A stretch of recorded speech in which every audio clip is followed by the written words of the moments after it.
Today on Bible Conversations, we have a special guest, Chris McCurley, who is going to be talking with us about our online presence.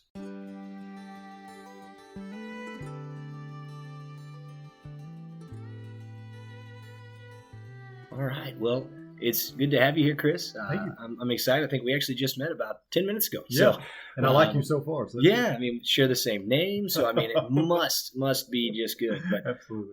Anyway, it's good to have you on here, and I know you've got your own podcast. We'll let you talk about that here in a little bit as well, and really just kind of wanting to talk about how we can utilize social media, how we can utilize new media like podcasts and stuff like this. We can utilize YouTube and utilize all sorts of stuff for the advancement of the kingdom, and just kind of want to get your take on that. And then, obviously, as we will scripturally discuss what we're doing.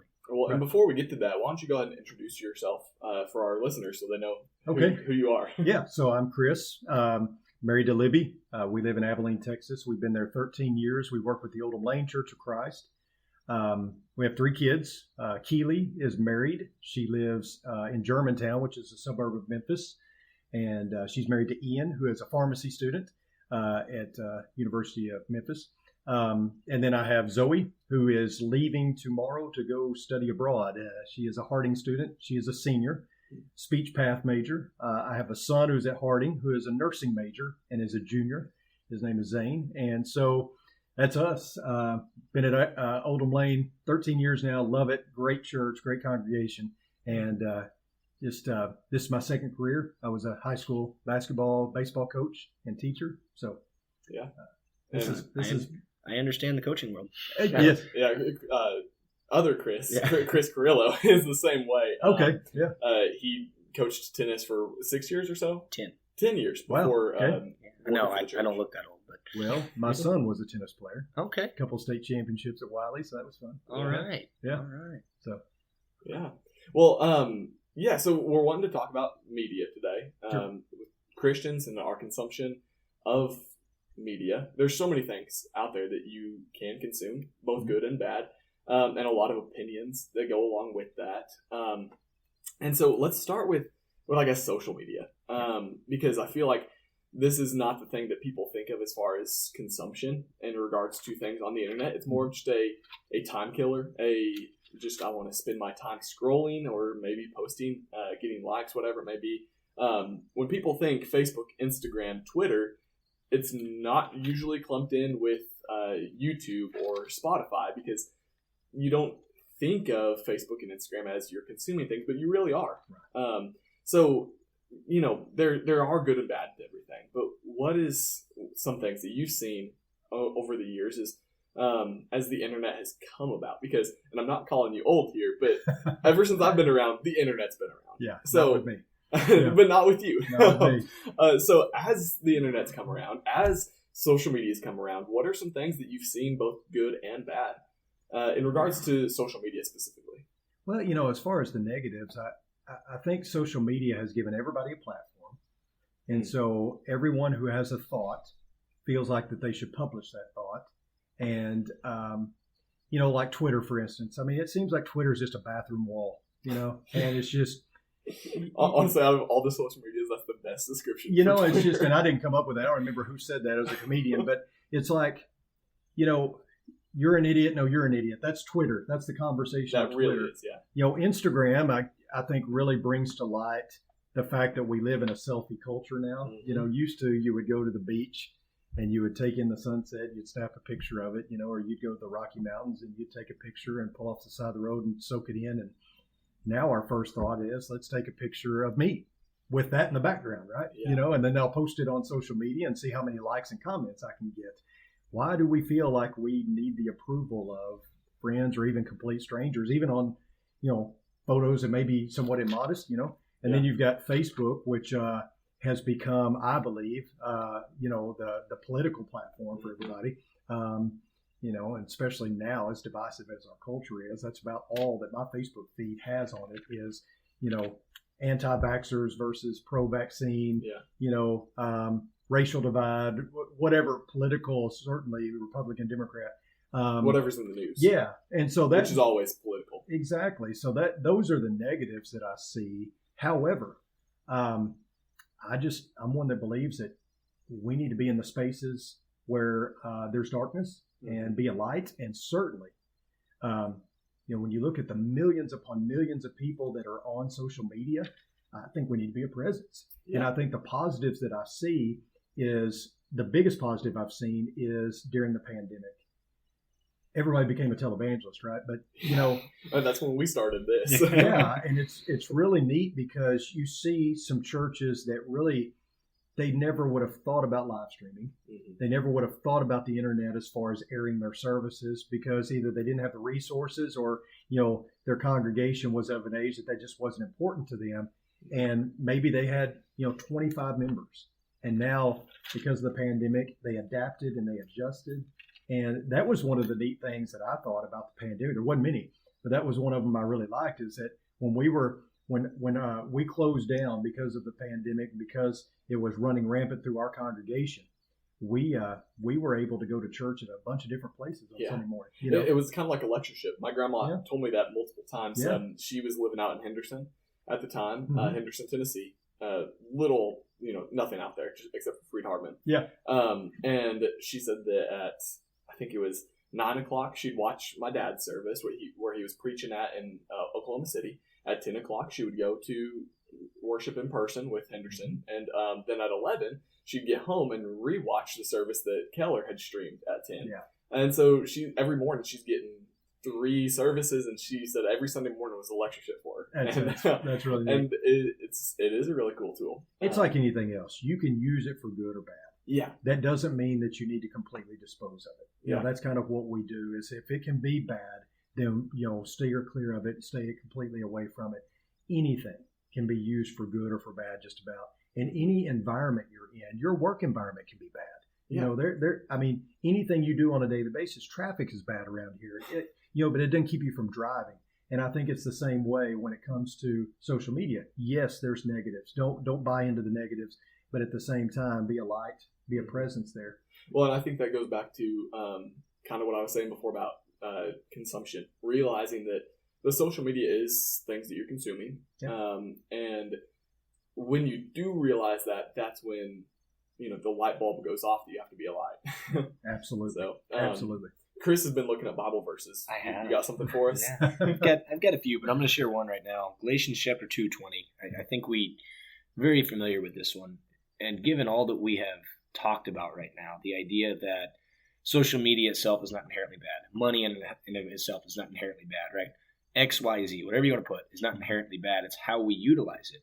Well, I think a lot of that boils down to the I part of it, right? You had mentioned it's a selfie culture, right? It is, yeah. And I think that's such a poignant example, right? You go to the Rocky Mountains and take a picture of me with the Rocky Mountains in the background, right? As opposed to going to the Rocky Mountains to just bask in God's amazing creation, right?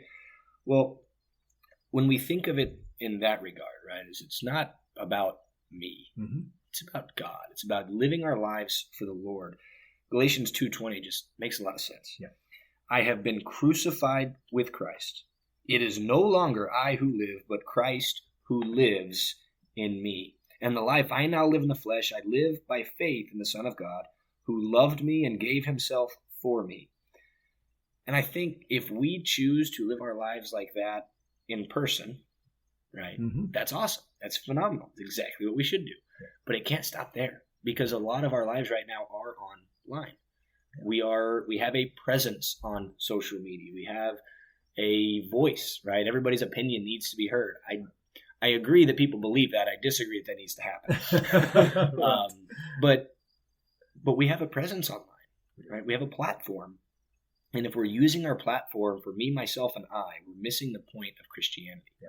If we're using our platform for Jesus Christ, the crucified, I think we're nailing the point, right? Oh, and not pun not intended there. Yeah, no, I get you. Part. But I mean, that's really the whole purpose of what we're on this earth for. We talked with Jeff Jenkins last week, and he made, I think, a very clear and incredible statement that our purpose on earth is to do the will of God, and our mission is to spread the gospel. Good point. Mm-hmm. Well, if our purpose is to glorify God, what are we doing with what we have been given? We have been given social media. We have been given that as an avenue. Yeah. And if we are using it like a bathroom wall, right? We're not doing what we should be doing. Yeah. So no, I agree. And I think, remember those bracelets in the 90s, WWJD, what would Jesus do? Think about, WWJP, what would Jesus post?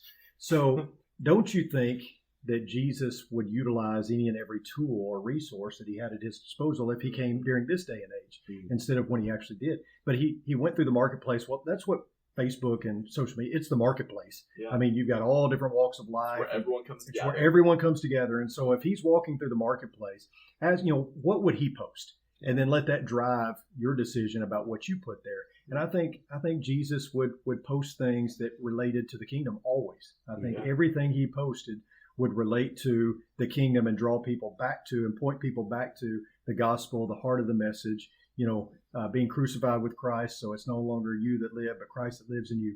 Those kind of things would be what he would focus on. Yeah. We get sidetracked and all too often we get lost in the politics or, whatever the current event is that's going on that we feel like we have to comment. Well, I do want to make a point on that. Mm-hmm. So I agree that Facebook has become the political whatever. Mm-hmm. But a lot of the political issues that are going on today are morality issues. Mm-hmm. And if we take that and understand that we should not be spouting a political position, but rather a moral position, right? It's wrong to do X, Y, Z. It's right to do X, Y, Z, right? As opposed to Democrats say this, Republicans say this, right? As opposed to that, it should be about right and wrong, right? Whichever one is which. Does that make sense? Mm-hmm. And if we are not concerned with what the Democrats and the Republicans are saying, but rather with what Christ says, and we're approaching the topics of the day from a moral standpoint, from a biblical standpoint, rather than from a political standpoint, I think we will gain so much more ground because so many people today, as you mentioned, right, are divisive. It's a very divided country right now. It's almost literally a 50-50 split country. It is. That's terrifying. It is. That is absolutely terrifying. And Jesus is the only one that can unify us, right? Ephesians chapter 4 has been our theme. You're actually preaching on it tonight, right? Of one body, right? You're preaching on one enemy, right? Well, that one enemy's job is to divide us. Yeah, and I think we'll talk about this tonight, but I think people don't always realize people aren't the enemy. Yeah. People are victims. They're not the enemy. Yeah. They're the mission field. You may not like POTUS or SCOTUS or any of those folks, but the enemy is the devil and his forces of evil. And this is a spiritual battle. And that spiritual battle is fought on social media as well. Yeah. You said something a while ago that I think drives the conversation, and that is what glorifies God. Yeah. That's really what it boils down to. Politically, forget all that stuff. What glorifies God? And that's where I need to land. I think it's, I'm not even going to try to quote it because I get it wrong. But, Jesus talks about how that, every word that comes out of your mouth, you will be judged by. That's terrifying. And that doesn't change when you're typing them instead of saying them. Yeah. So, I think we are held accountable for every word, whether it comes from our fingertips or through our lips. We need to think about that. And I think we need to consider how we're presenting ourselves online. And, just little stuff like, I don't agree with the language in this, but I'm going to share it anyway. No. You should never share something like that. Don't share it. Yeah. It is. Excuse the French. Yeah. Well, don't excuse it. Just don't post it. Just don't post it. And I don't know that people really consider that this is an option, but, you can read something and ingest it and consider it and just scroll past it. You don't have to comment. Yeah. And you don't have to. Hold on, I need a second to take that in. I know that's profound.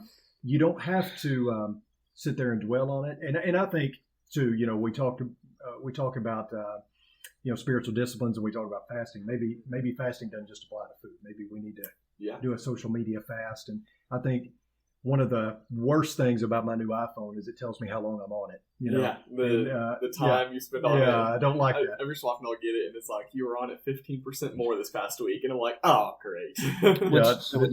What's funny to me is because I've got that same thing. And lately it's been like 1 week I'll be on it maybe like an hour and a half a day on average, right? Mm-hmm. And the next week I'll be on it like 3 hours. And so it's a 100% increase. And I'm like, well, I don't know if that's accurate across the board, but okay.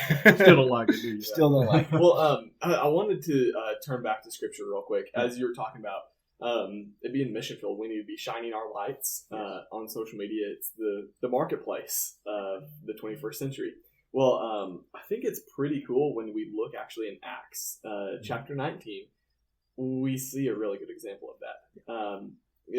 This is the account of Paul being in Ephesus, and there's this riot because he's turned their world upside down. He has changed the way of life for these people.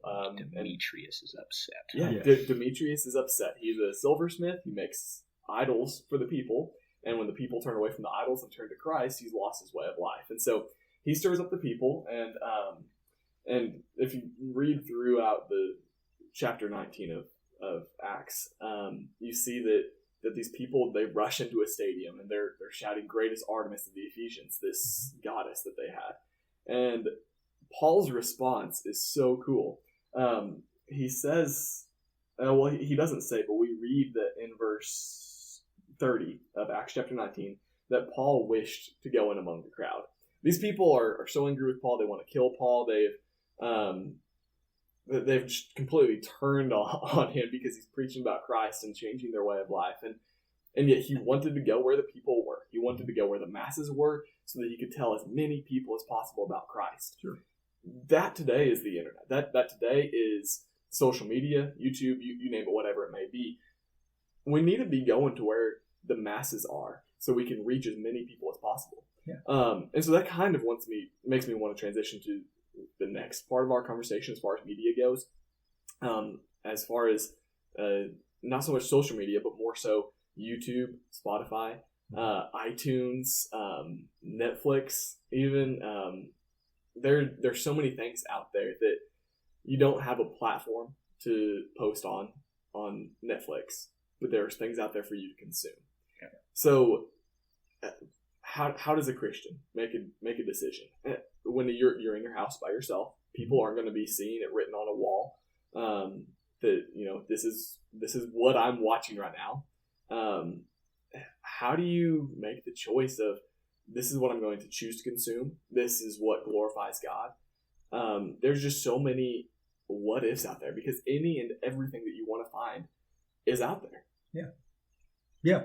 Well, I think whether it's these things you're talking about or anything else that's questionable, that we could go down a path that's not good or a path that is good. Yeah. I think anytime you're presented with that, the question that always resonates in our mind is, will this send me to hell? That's kind of the driving question.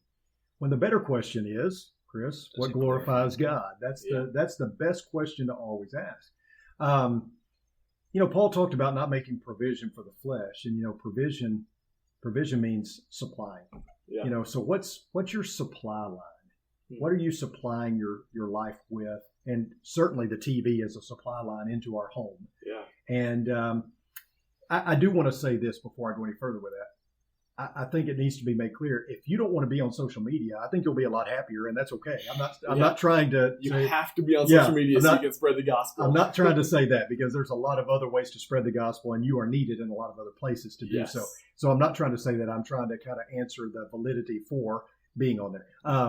But when you're talking about YouTube and Netflix and things like that, iTunes, it is a little bit more difficult to. Because it's a one-sided, I guess is what you're getting at. Yeah. You're not interacting. It's one-sided. And so you're choosing what to listen to or what to watch rather than who you want to, go to battle with like you do on some things. So you're not seeing the likes and the comments and all that kind of stuff. But I do think that the driving question is, what's glorifying God here? And just because it's me and the TV, doesn't mean that that's, any less of an issue depending on what I'm watching. So I do think that the driving question needs to be what glorifies God, and that also thankfully there are a lot of different options out there.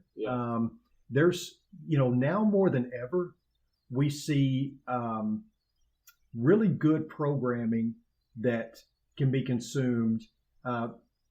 It seems like before there was the bad overrode the good. And if there was Christian programming, it was pretty, let's say, it was pretty corny and just pretty hokey, you know. But I don't know if y'all watched The Chosen. You know, I haven't seen that. No. I love it. I mean, I hardly watch an episode without crying. You know, and it's the story of Jesus, and you know, it's an app on your phone, and it projects to your TV. If you got streaming TV, and so you know, I watch that. You know, there's some other programming that is offered through Hulu and Netflix, which is what we have. I know there's Sling and others. YouTube allows you to choose your content, really, really well. You can subscribe to what you want to subscribe to, and just make sure that it's stuff that is promoting those godly things and not the other way around. Yeah. Well, did you have something to say? Or I've got a story actually I want to read, and I think so. I saw this about a month ago now, and it was from an elder that I know up in Durant. It was on a post that it's actually talks about exactly what we're talking about. And the post says this is when it comes to TV and technology, you think we are inviting Potiphar's wife inside our homes to hang out with the kids. Mm-hmm. And I think that's a very valid question, right? Like, are we? And this goes to your point, right? Of choosing what we put into our minds. Because we have a choice. The choices may not be many, right? But we have a choice. And we also have a choice to not. So one of the elders said this. I'll try and read it quick. It says, a few months before I was born, my dad met a stranger who was new to our small town. From the beginning, Dad was fascinated with this enchanting newcomer and soon invited him to live with our family. The stranger was quickly accepted and was around to welcome me into the world a few months later. As I grew up, I never questioned his place in our family. Mom taught me to love the Word of God, and Dad taught me to obey it, but the stranger was our storyteller. He could weave the most fascinating tales, adventures, mysteries, and comedies were daily conversations. He could hold our whole family spellbound for hours each evening. He was like a friend to the whole family. He took Dad and Bill and me to our first Major League Baseball game. He was always encouraging us to see the movies, and he even made arrangements to introduce us to several movie stars. The stranger was an incessant talker. Dad didn't seem to mind, but sometimes Mom would quietly get up while the rest of us were enthralled with one of his stories of faraway places. She would go to her room, read her Bible, and pray. I wonder now if she ever prayed that the stranger would leave. You see, my dad ruled our household with certain moral convictions. But this stranger never felt an obligation to honor them. Profanity, for example, was not allowed in our house, not from us, from our friends or adults. Our longtime visitor, however, used occasional four-letter words that burned my ears and made Dad squirm. To my knowledge, the stranger was never confronted. My dad was a teetotaler who didn't permit alcohol in his home, not even for cooking. But the stranger felt like we needed exposure and enlightened us to other ways of life. He offered us beer and other alcoholic beverages often. He made cigarettes look tasty, cigars manly, and pipes distinguished. He talked freely, too freely, about sex.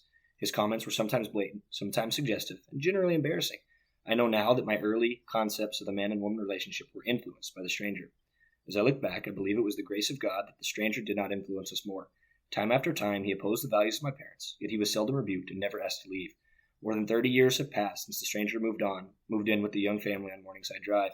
But if I were to walk into my parents' den today, you would still see him sitting over in a corner, waiting for someone to listen to him talk and watch him draw his pictures. His name? We always just called him TV. Mm-hmm. And I thought that was such a powerful example of what we allow into our lives. Sure. I mean, how many people have we seen walk across that TV screen? How many voices have we heard come from that TV? How many ideas and thoughts and what have we allowed into our lives? And it really, it does go back to the question of, right, are we glorifying God? How can we glorify God? And that is by choosing what is good and choosing what is right. And if we come across something that's not good, something that's not right, just like sin, we've got to put a stop to it. Yeah, and does God accept our rationale?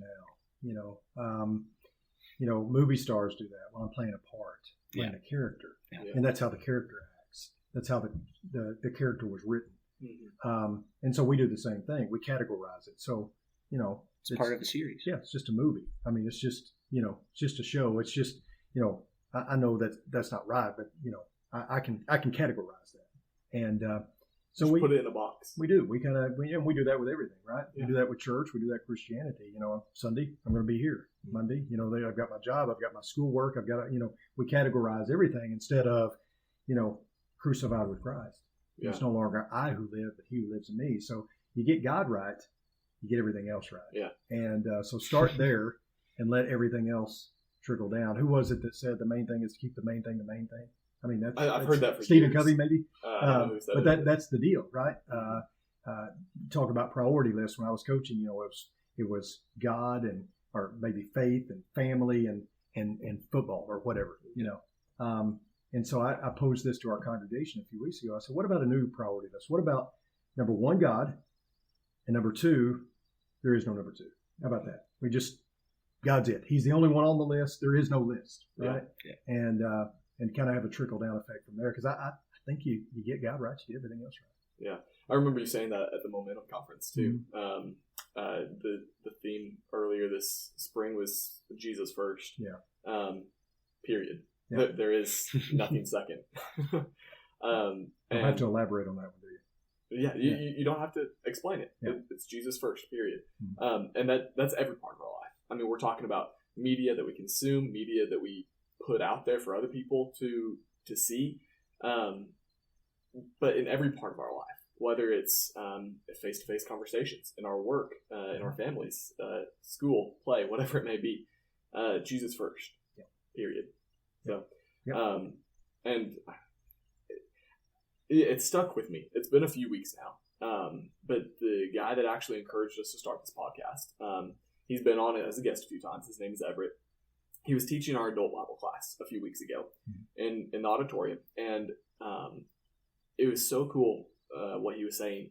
His topic was about growing in your faith, how to best discipline yourself to grow. And I kind of thought he was going to talk about some different spiritual disciplines, whether that was Bible intake, fasting, meditation, different stuff like that. But the angle that he went about it was be like Christ. That's how you grow and learn what Christ was like. Christ was absolutely obsessed with glorifying the Father, so much so that he was sweating drops of blood because he wanted so badly to glorify the Father.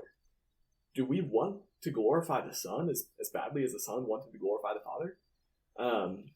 And that's just a question that everybody has to ask. That's not something that you can look in your friends' lives and say, you're not trying your hardest. You can't look around you. You have to look internally and say, am I trying my hardest?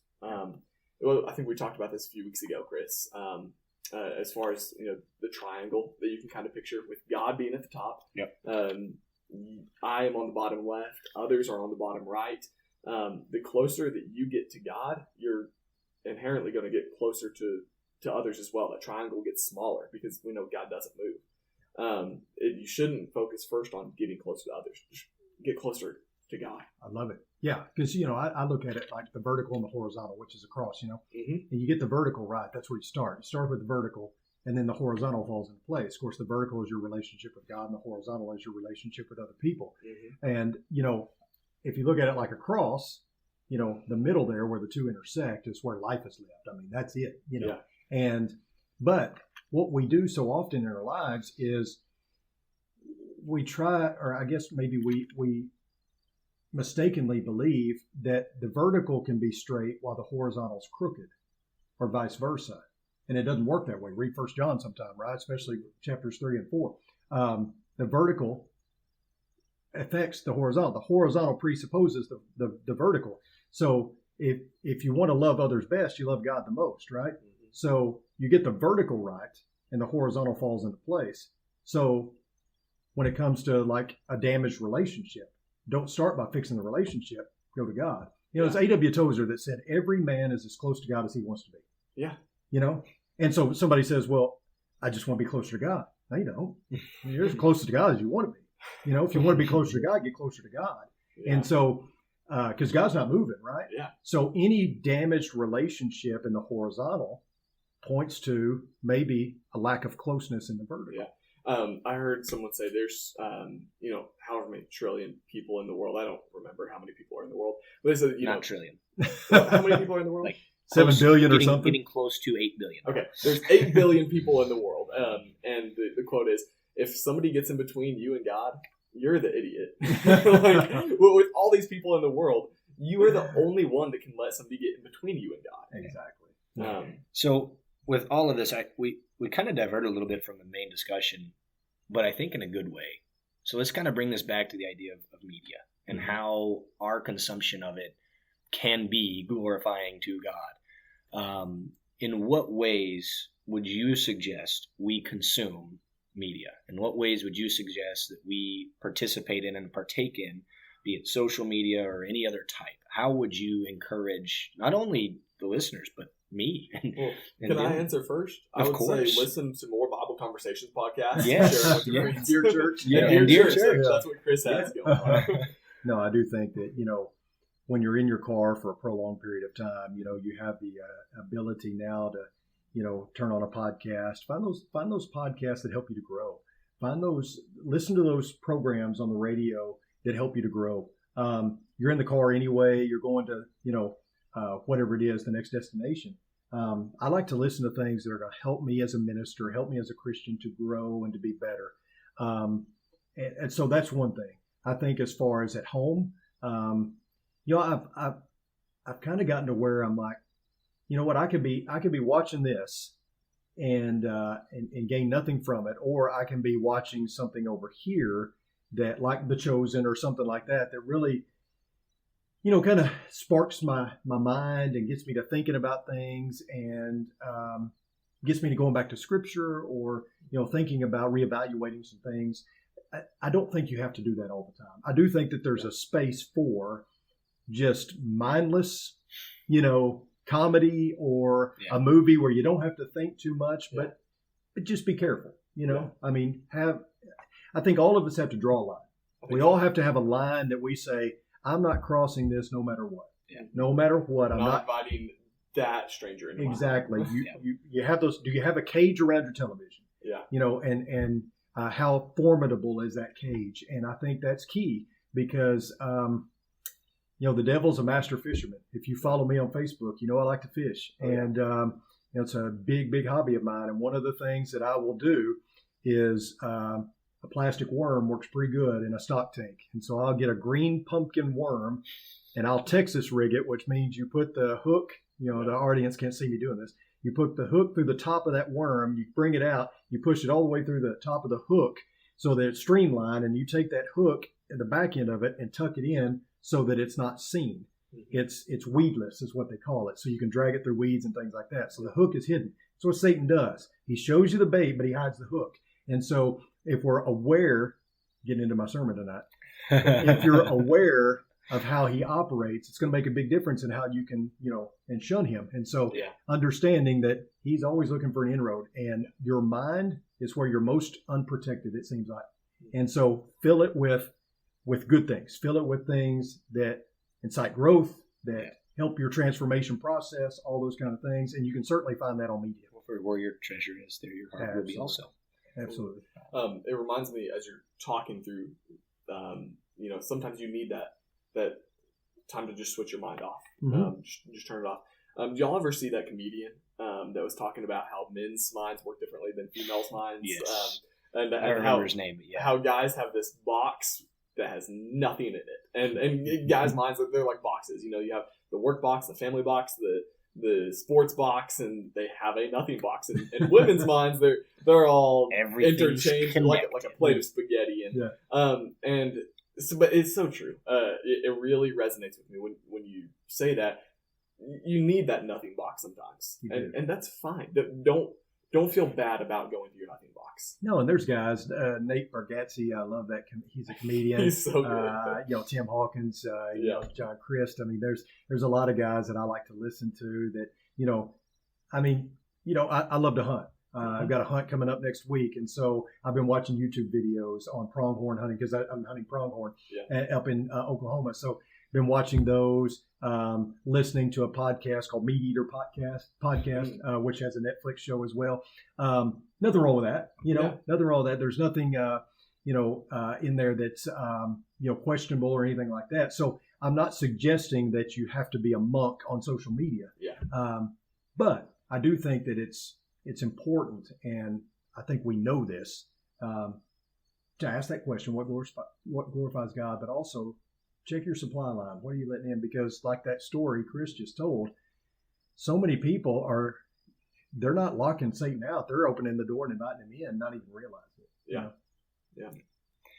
Well, I think that about sums it up. I think so. I appreciate you for coming out. Thanks, Chris. It's been a good conversation. By the way, yes, you said we got off track a while ago. That happens with three ministers. You know that. Oh, yeah. That's always going to happen. Every time we have a guest on now. It does, yeah. Even when we don't have a guest on, we get off track with ourselves. That's just how it goes. Forgive me. Yeah. No, that's part of it. But that's what makes it, and this is what we've been striving for, is conversational, right? Is Sure. you have a conversation. I see people post on, talking about social media, right? I see people post on social media. I will tell you 500 stories while trying to tell you one, right? Like Right. that's what happens when you have a conversation. So Sure. I think that's kind of a testament to what we are trying to accomplish here. And Yeah. all of that said, I do appreciate you coming on. Thanks. I Thank you. think what we consume matters. And I think when we understand that we are 100% in charge of what we consume, that we have the choice to turn off the TV or to change the channel or to get rid of the TV, right? Whatever needs to happen in your own individual life in order to make sure that you are close with God, as you mentioned, A.W. Tozer saying, right? Yep. You're as close to God as you want to be. Whatever you need to do, do. So I just think that's so just powerful to understand that we are in control. Absolutely. So. Well, Chris, thank you for joining us today. You're welcome. Appreciate it. Oh, that one. Yes. We're looking forward to your lesson tonight. I know it's going to be a good one. Appreciate it. For everyone listening online, if y'all want to know what Brother Chris McCurley is going to be preaching about tonight at Keller, go look on our Facebook page. By the time this episode is posted, you'll be able to see the live service on Keller Church of Christ Facebook page. Before we let everyone go, I want to encourage y'all to go see Chris's awesome work with the Dear Church podcast. They do very professional stuff over there. It's really awesome. We were talking about that before we started recording. So I want to encourage people to do that. And also, Bible Conversations just opened a shop. You can go get t-shirts, sweatshirts, hoodies, coffee mugs. It's very cool. Check out our Facebook page for more details on that as well. Yeah. So. And as always, if you have anything that you need to reach out to us, if you want to contact us, ask us a question, whatever it is, you can do so. Chris, I'm going to give you one last chance if there's anything you want to say before we close it out. No, thank you guys so much for having me on. I think this is awesome. I just so encouraged to see younger guys that are doing the Lord's work and doing it well. Thank you. Yeah, of course. Thank you. Well, anyway, if you guys, those of you that are still listening and with us, want to thank you for your time, for your support. If you could, just one more minute, as you can hear how you can help us here at Bible Conversations. God bless. Bye.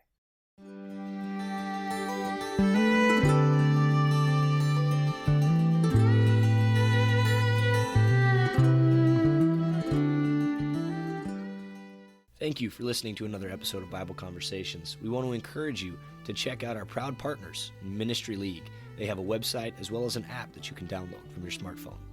Yeah, not only that, but also be sure to send us an email. You can reach us at kcocbibleconversations@gmail.com. We'd love to hear from you, what your thoughts and comments are on today's episode. And if you have any questions or any comments, anything that you would like to let us know, please send us a text at the following number, 972-905-0856. Yeah, and that way we'll be able to get that comment and get back with y'all as well. And please leave reviews and comments. I know there's a lot of places that you listen to this podcast that you can leave comments and reviews. I know Apple Podcasts, I'm pretty sure iHeartRadio and others, you can leave reviews and comments as well. And last, but most certainly not least, we ask that you share this with your friends.